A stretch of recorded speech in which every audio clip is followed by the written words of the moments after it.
This is WWP Weekly Wrestling Podcast.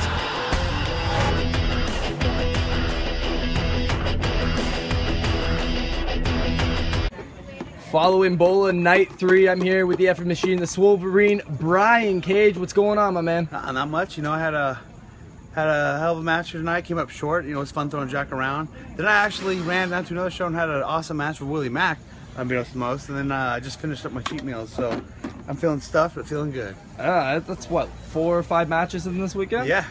Man. Not bad weekend. Putting in some work. AWS, you were there Saturday night. Talk a little bit about that experience, man. You know what? That was me and Tyler Bateman, who I think is actually phenomenal talent. For those who don't know who he is, you should check him out. Same thing, it's kind of like a last minute fill-in spot. And I said, who do I got? And he said, Tyler. I'm like, oh yeah, I'll go down and wrestle Tyler for sure. For those who don't know as well, I tore my MCL in my Triple Mania match a few weeks ago. So I'm not trying to like overwork myself, but I've been working like every day the last few weekends anyways. But yeah, I remember talking to Destiny and you had that big fucking bruise on your arm. Yeah, you still were going, man. Yeah, same thing. Like, unless there's an appendage, torn from my body, I'm usually gonna try to wrestle. Yeah, no, AWS was a great crowd still. Still a good amount of people there. Even going against Bola, so it was fun. Still be a part of that and able to still come back and catch the last 3 matches from last night, which I thought were maybe some of the best matches of the week, and they were awesome. Yeah, absolutely, dude. You also faced off against Aerostar in the very first round as well. Talk a little bit about that matchup. I know a lot of people were looking forward to the unique clash of styles there. That was a fun match. I was fine with it. I got all my shit in. I actually felt a little bad for him. He had a couple slip-ups in some of his stuff he tried to do, so I guess you could say it worked in my favor. But he's a good cat, and I know it was his first showing in U.S. outside of Lucha Underground, and it's also PWG, and we wrestle someone who doesn't speak his languages, he's more nervous. So I'm gonna sneeze, maybe not. So I felt bad for him, but I knew it all.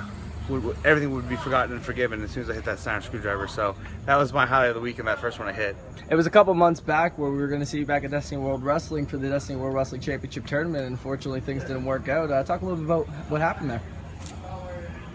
Really happened, or what kayfabe happened? Oh? Because there's a bit of both. Technically there was some airline issues that prevented me from going out there.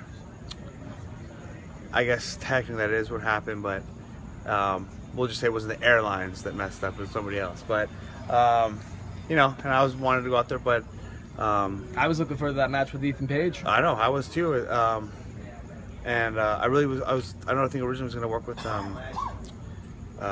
freaking Walking Weapon. I can't think his name. Josh Alexander. I can always keep saying Josh Matthews, but that's not him because it was like one of his last ones. But then Fuck, that would have been awesome. I know, but. It is what it is. But George runs a good show. He's still a good promoter, and he actually still took care of me. I was able to make it out there for the show. That's awesome, so yeah. No qualms on him at all. Hopefully we see you back, dude. So I've been wanting to go back, and then I knew I wasn't going to be there this weekend because I'm here. Yep. So it is what it is. But I know October 2nd they got a big show with Mysterio. So there's actually some dilemma with that one now as well, with Mysterio and I being booked at Crash as well on that same date. So I don't know what's going to happen on that one. I know it's just been a headache trying to get out there, but I don't know. It'll get resolved eventually, I guess, and it'll happen. But Lucha Underground. A lot of people are asking about the status of Lucha Underground. You got any update for the fans out there? I don't want to close here and not say because I don't really want much said until it's like a public announce. But I just know it's. I don't know when it's happening now. Well, I kind of do, but hopefully it'll happen by the end of the year. Yeah. All right, man. Ultimate Lucha, man. What a fucking show. Tell the fans, check it out. Check out anything you're doing in the next little while. About Ultimate Lucha in general. I mean, if you haven't watched Ultimate Lucha, then you need to watch it. Both part 1 and part 2. That's one of the better, not only one of the better wrestling shows, but also one of the better shows on TV, all year. Of course, me and Willie, from the sound of everything, had the the match of the shows there. Match, but not trying to put myself over. I've been doing that. I was on From Dusk Till Dawn, and Triple Mania. Got this He-Man movie coming out next month. I'm fucking machine. He's the fucking machine. That's it, man. Sporting the new haircut and everything. Yeah, I like it too. I actually think I might keep this. Kind of makes me look a little.